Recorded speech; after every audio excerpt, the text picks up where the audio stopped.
many people felt, as I did, as we did, that Walter was truly one of a kind. Some moving words were written in celebration of Walter's talents and his kindness, but none perhaps more moving than those that appeared in the LA Review of Books, as offered by our next speaker, Howard Rodman, describing as they did what it was like for a lonely and lost neighborhood newcomer to this neighborhood to come across a 10-year-old Walter Becker right here on these streets. Howard managed to convey how special Walter was in an age when most of his cohorts were little more than an amorphous collection of inarticulate yearnings. Yearnings for an identity, and yes, even for some kind of dignity, albeit of the 10-year-old variety. To hear Howard tell it, Walter had an identity and a dignity even then that seemed to foretell of a life of uncompromising creativity, authentic cool, and a killer wit. No slouch himself, Howard is a screenwriter, Joe Gould's Secret and Savage Grace.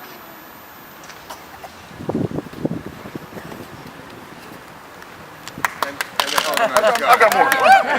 You're much more. A novelist with Destiny Express and the Great Eastern in June.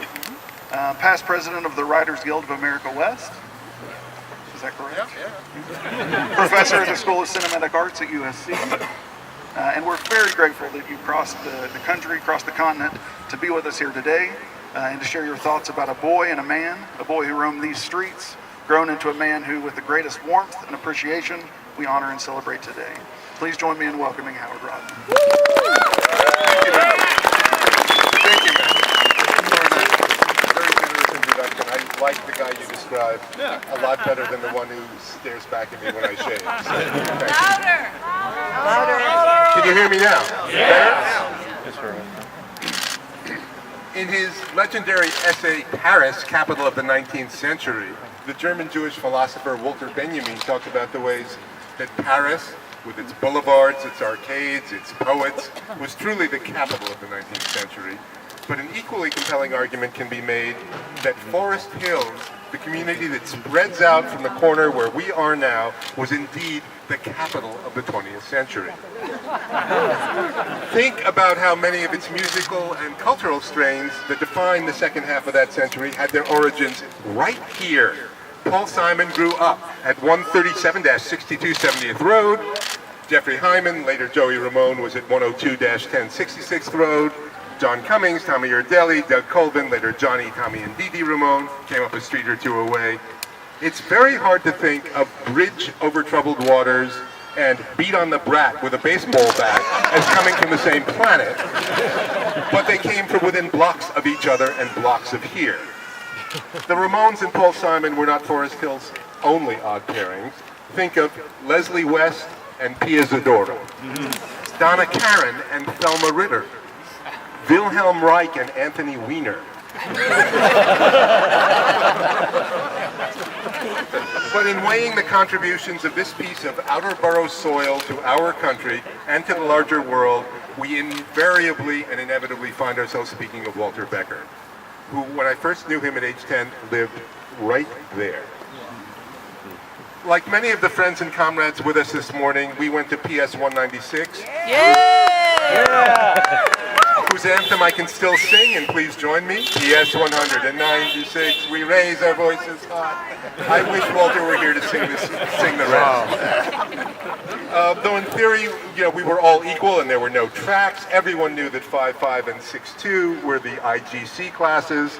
In theory, that stood for intellectually gifted children. In practice, smart-ass wiseacres, using whatever intelligence we could muster in service of mocking the world into which we've been born, fueled by transistor radios and Mad magazines.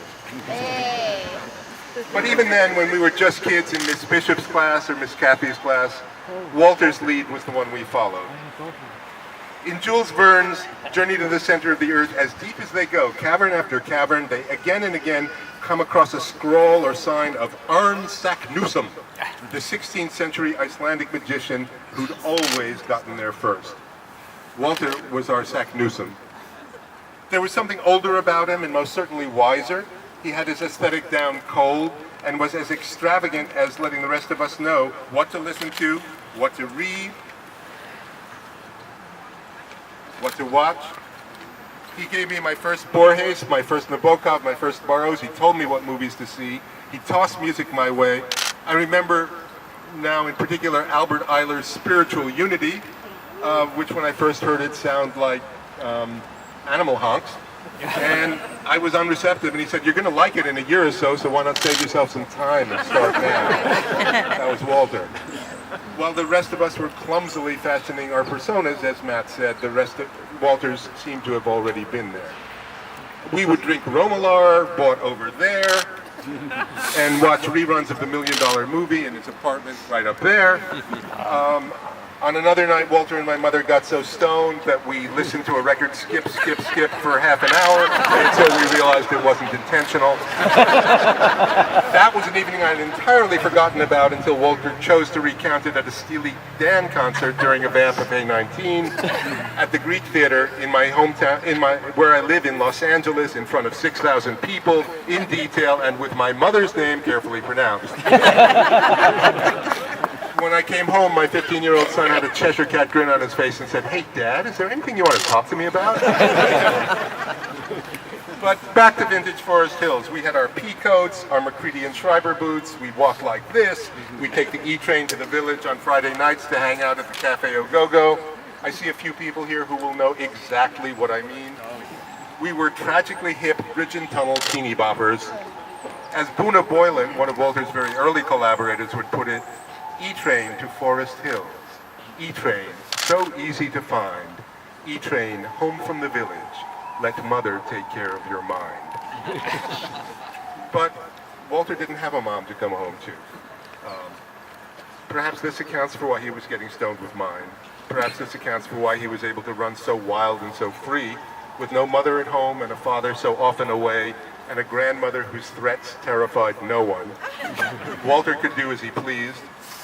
We've long recognized the astonishing revelatory work that this enabled, but let us take a moment too to acknowledge the pain. He taught those of us who knew him, and millions who didn't, how to become what he and Donald would call gentlemen losers. But all of that came at real cost, one that neither he nor we would often want to name or to face.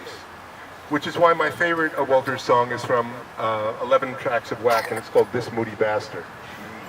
These days it's like a tomb, amid in the stacks of gloom, looking out the window in the downstairs room, and the time goes by, and the time goes by. Sometimes it goes so slowly, you know a man could cry, till the day goes down in deep disgrace, with empty pockets and a dirty face. This moody bastard remembers, you were some kind of friend, even then. Once in a great while, he needs one. I think all of us know what once in a great while means here.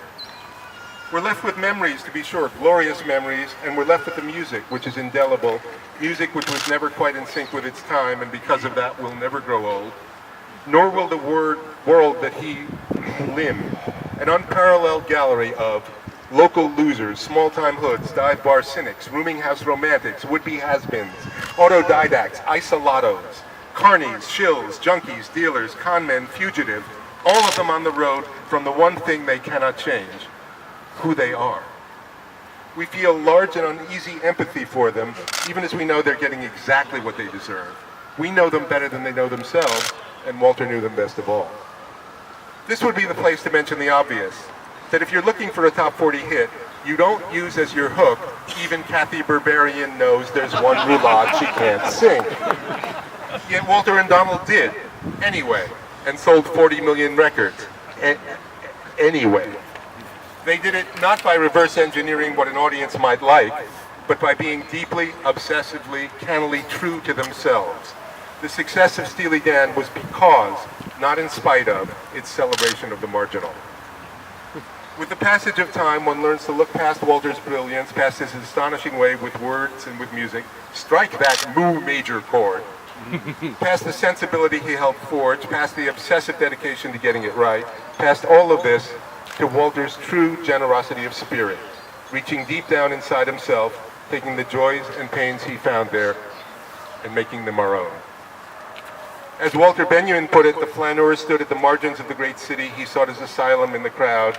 It took Walter Becker, indelibly cool, impossibly droll, triumphantly cryptic, unimaginably hip, with the intelligence to see life as it is, and the heart to set it down in ways that have now circled the globe.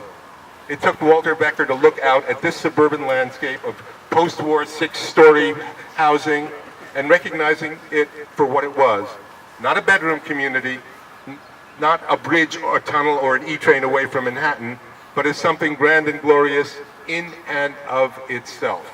Forest Hills, a place he saw as the capital of the 20th century, and then made it be so. Thank you.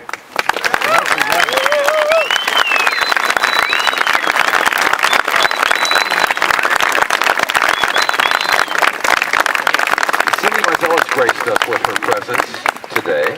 The fantastic singer that you've all seen leading the Danettes section for years. Cindy and Walter had a very special relationship.